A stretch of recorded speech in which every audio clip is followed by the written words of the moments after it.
Doomsday और Spiderman brand new देकर पिछले 2 दिनों में जिनमें मैं वीडियो नहीं बना पाया उसी में इतनी अपडेट्स आ गई जितना पिछले महीने नहीं आई थी। तो सारी अपडेट्स इस वीडियो में कवर करेंगे। लेकिन आगे बढ़ने से पहले तुमसे एक पर्सनल रिक्वेस्ट है कि एवेंजर्स डूम्सडे आने तक इस चैनल पर मैंने 100K सब्स का टारगेट रखा है, जो कि तुम्हारे एक सब्सक्राइब के बिना इम्पॉसिबल है। So if you are new to the channel and अगर मार्वल मूवीज को पसंद करते हो then do subscribe the channel and I promise की सबसे लेटेस्ट अपडेट्स और लीक्स भाई तुम्हें सबसे पहले बताएगा। तो मेरी वो अपडेट जिसमें मैंने तुम्हें बताया था कि जब Deadpool and Wolverine universe destroying weapon लेकर टोबी मैगवायर के यूनिवर्स में जाएंगे तो वहां पर उनकी फाइट सिर्फ टोबी के स्पाइडी से नहीं बल्कि और भी कैरेक्टर्स से होगी। यानी टोबी की साइड से भी कुछ और लोग डेडपूल और वुल्वरीन से मैटर लेने आएंगे। जाहिर है ये टोबी के यूनिवर्स के कोई और हीरोज या विलन्स हो सकते हैं। पहले मैंने अंदाजा लगाया था कि ये डॉक्टर ऑक्टोपस हो सकता है, बट इफ टोबी के यूनिवर्स में कोई और घोस्ट राइडर या ऐसा ही कोई सीक्रेट हीरो एग्जिस्ट करता होगा तो वो भी उस पॉइंट पर डेडपूल एंड वुल्वरीन को रोकने टोबी के साथ लड़ने आ जाएगा। बिकॉज बात यहाँ पर सबके एग्जिस्टेंस की है, उनके यूनिवर्स के एग्जिस्टेंस की बात है। और सपोर्ट केवल टोबी को नहीं मिलेगा, डेडपूल एंड वुल्वरीन की साइड से भी तमाम सारे एक्समैन होंगे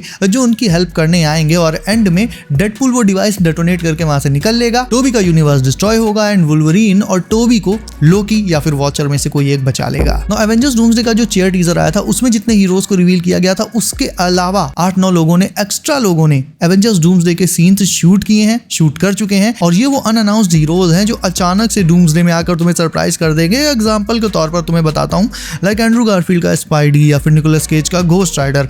इनमें से और इनके जैसों का जिनका भी रिटर्न होना है उन्होंने अपने रेस्पेक्टिव सीन्स को शूट कर लिया है। और तो और एक लेटेस्ट रिपोर्ट के अकॉर्डिंग ही हू रिमेन्स ना तो डूम्सडे में है ना ही सीक्रेट वॉर्स में, लेकिन फिर भी वो जीत चुका है। उसे जो चाहिए था वो मिल चुका है। कहने का मतलब मेरा ये है कि जो काफी लोग सोच रहे हैं ना कि डॉक्टर डूम आएगा और काउंसिल ऑफ कैंग्स को सोलो कर देगा, तो नहीं भाई, ऐसा कुछ नहीं होने जा रहा है। ही हू रिमेन्स का रोल ही वहीं तक था जिस पॉइंट पर सिल्वी ने उसे मारा था। और वो बस यही चाहता था कि एक बार वो मर जाए, जिसके चलते मल्टीवर्स ब्रेक होगा और डूम सामने आ जाएगा। डूम आ गया तो फिर ना काउंसिल ऑफ कैंग्स कुछ उखाड़ पाएंगे ना ही एवेंजर्स। एक तरह से कह सकते हो कि doctor Doom he who remains का वो सीक्रेट वेपन था जिसे उसने अपनी जान देकर अनलॉक किया है। डूम के रहते किसी की भी नहीं चलने वाली। वो मल्टीवर्स खत्म करके और बैटल वर्ल्ड बनाकर ही मानेगा। काउंसिल ऑफ कैंग्स का सपना क्या था? मल्टीवर्स पर राज करना। लेकिन डूम जब मल्टीवर्स डिस्ट्रॉय ही कर देगा तो राज करने के लिए बचेगा क्या? सिंपल है, यानी ही हू रिमेन्स ने खुद तो अपनी जान दे दी, लेकिन उसके साथ उसने ये इंश्योर कर दिया कि काउंसिल ऑफ कैंग्स हार जाए, उनके राज करने के लिए कुछ बचे ही ना। इसीलिए ये बोला जा रहा है कि he who remains doomsday and secret wars में नहीं आएगा। हो सकता है उसे मेंशन भले ही किया जाए, लेकिन वो ऑलरेडी लोकी के सीजन 1 में ही जीत चुका है। और शायद ये रीजन भी था कि वो मरते टाइम भी हंस रहा था, क्योंकि उसे पता था कि उसके मरने के बाद क्या इवेंट्स होंगे, कौन आएगा। मतलब लोकी सीजन 1 का वो फिनाले अगर तुम याद करके देखो तो ही हू रिमेन्स के चेहरे पर मरते टाइम कोई डाउट था ही नहीं, बल्कि और ऐसा लग रहा था कि उसने सब कुछ फिगर आउट करके रखा है। सिल्वी को भी उसने एक सॉफ्ट वे में ऐसे भड़काया कि लोकी उसे रोक नहीं पाया और सिल्वी भी उसके झांसे में आके गुस्से में उसे मारकर चली गई और अपनी जान देकर ही हू रिमेन्स ने अपनी जगह लोकी को लेने दी, जिससे मल्टीवर्स में डूम अभी जहां गायब था वो अनलॉक हो गया। एंड नाउ उसके आने के बाद क्या मल्टीवर्सल हीरोज, क्या काउंसिल ऑफ कैंग्स, हर कोई हारेगा। इन द एंड विक्टर एक ही होगा, विक्टर वॉन डूम। अब तुम ये सोचो, स्पाइडरमैन खुद में इतना पावरफुल है, उसपे सुपर ह्यूमन स्ट्रेंथ भी है, लेकिन इतना भी पावरफुल नहीं है कि वो हल्क जैसे मॉन्स्टर को केवल अपनी स्ट्रेंथ के बेस पर बीट कर दे।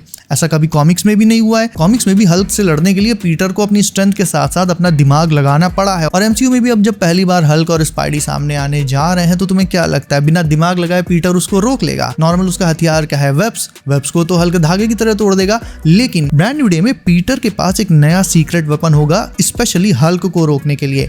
एक्चुअल में मूवी में Peter anti gamma waves use करेगा हल्क के अगेंस्ट, और ये हल्क बस्टर के बाद हल्क से लड़ने का एमसीयू का लेटेस्ट तरीका हो सकता है। पीटर टोनी की तरह हल्क बस्टर तो बना नहीं सकता, लेकिन क्योंकि मूवी में वो ब्रूस बैनर से मिलेगा, जाहिर सी बात है गामा रेडिएशन पर भी बात होगी ही होगी। एंड इसी को बेस बना के पीटर हल्क की काट निकालेगा।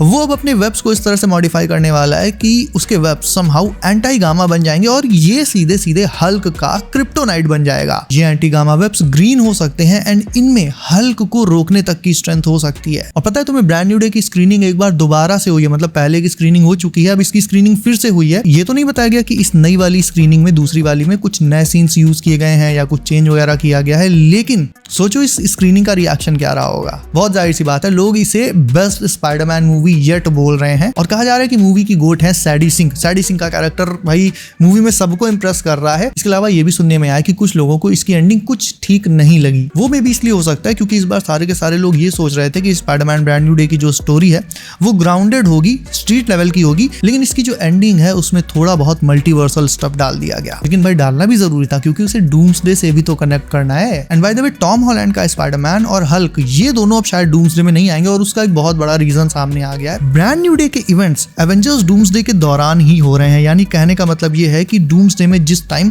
तुम ये देखोगे कि फैंटास्टिक फोर, डूम और स्टीव रॉजर्स 616 यूनिवर्स में आए, थंडरबोल्ट्स और बाकी सब लोगों से मिले, एवेंजर्स वर्सेस एक्समैन का बैटल हुआ, टोबी वर्सेस वुल्वरीन हुआ, तो डूम्सडे के उन्हीं इवेंट्स के दौरान बैकग्राउंड में ब्रांड न्यू डे के इवेंट्स भी चल रहे होंगे, पैरेलल चल रही होंगी दोनों चीजें। फर्क केवल इतना है कि ब्रांड न्यू डे हमें पहले दिखा दी जाएगी, डूम्सडे बाद में दिखाई जाएगी, लेकिन किसी तरह से इनकी टाइमिंग थोड़ी सी ओवरलैप होगी और शायद इसीलिए पीटर पार्कर और हल्क ये सब न्यूयॉर्क में अपनी अलग मुसीबतों से जूझ रहे हैं और शायद इसीलिए ये लोग डूम्सडे में नहीं आएंगे। They will arrive directly in secret Wars. और तुम्हें बताता हूँ वो पॉइंट जिसमें ये दोनों मूवी सीधे सीधे इंटरकनेक्ट कर जाएंगी, तो वो पॉइंट होगा फाइनल इनकर्जन का। 616 और 10005 के बीच जो फाइनल इनकर्जन होगा जिससे पूरा मल्टीवर्स खत्म हो जाएगा, तो ये इनकर्जन हमें डूम्सडे के साथ साथ यही same incursion Peter Parker Spiderman के पॉइंट ऑफ व्यू से, उसके पीओवी से ब्रांड न्यू डे की एंडिंग या फिर उसके पोस्ट क्रेडिट सीन में दिखाया जा सकता है। एंड तब जाकर कंटिन्यूटी पूरी तरह से समझ आ जाएगी कि हाँ, स्पाइडरमैन और हल्क तो पूरी डूम्सडे में न्यूयॉर्क में हैंड से लड़ रहे होंगे, इसीलिए वो डूम्सडे में नहीं आ पाए। और फिर ये दोनों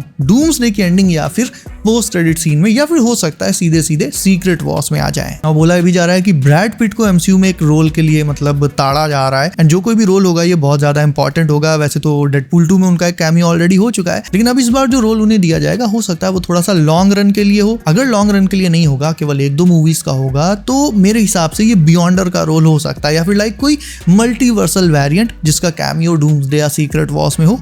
लेकिन फिलहाल के लिए रोल क्या होगा ये अभी कुछ भी कंफर्म नहीं है, इस पर केवल अंदाजे लगाए जा सकते हैं। ऑल्सो डूम्सडे में एट सम पॉइंट बॉब यानी सेंट्री का सामना गैम्बिट से होगा। ऑल्दो ये एक सिंपल इंटरेक्शन भी हो सकता है, जरूरी नहीं है कि गुत्थम गुत्ती हो जाए। डूम्सडे में इनकर्जन्स को सब अपने अपने पॉइंट ऑफ व्यू से देखेंगे और एक्सप्लेन करेंगे, लाइक रीड रिचर्ड्स, शूरी, बीस्ट। क्योंकि ये सब साइंटिस्ट और जीनियसेस हैं, तो ये इनकर्जन्स को भी साइंटिफिक पॉइंट ऑफ व्यू से एक्सप्लेन करेंगे, देखेंगे। वहीं लोकी और थॉर जैसों की बात करें तो ये इनकर्जन्स को एक मैजिकल पॉइंट ऑफ व्यू से देखेंगे।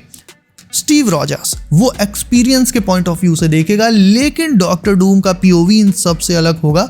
उसके पॉइंट ऑफ व्यू में साइंस, मैजिक सब कुछ कंबाइंड होगा। यानी जितने भी लोग अभी एग्जिस्ट करते हैं, जितने भी हीरोज हैं, विलन्स हैं, उनमें से सबसे ज्यादा अगर मल्टीवर्स से लेकर इनकर्जन्स की नॉलेज किसी को है, अगर किसी को है, तो वो विक्टर वॉन डूम ही है। शायद यही रीजन है कि डॉक्टर डूम की प्लानिंग्स बाकी सारे हीरो से 4 कदम आगे रहने वाली है, क्योंकि वो कई सालों से इनकर्जन्स पर रिसर्च कर रहा है। इसीलिए फैंटास्टिक फोर मूवी में गैलेक्टस के इन्वेजन के दौरान भी वो सामने नहीं आया, क्योंकि तब भी वो इनकर्जन्स पर रिसर्च करने में बिजी था। आया भी तो 4 साल बाद, जब लिल्लू बड़ा हो गया और डूम को ये पता चल गया कि स्टीव रॉजर्स उन्हीं के यूनिवर्स में है।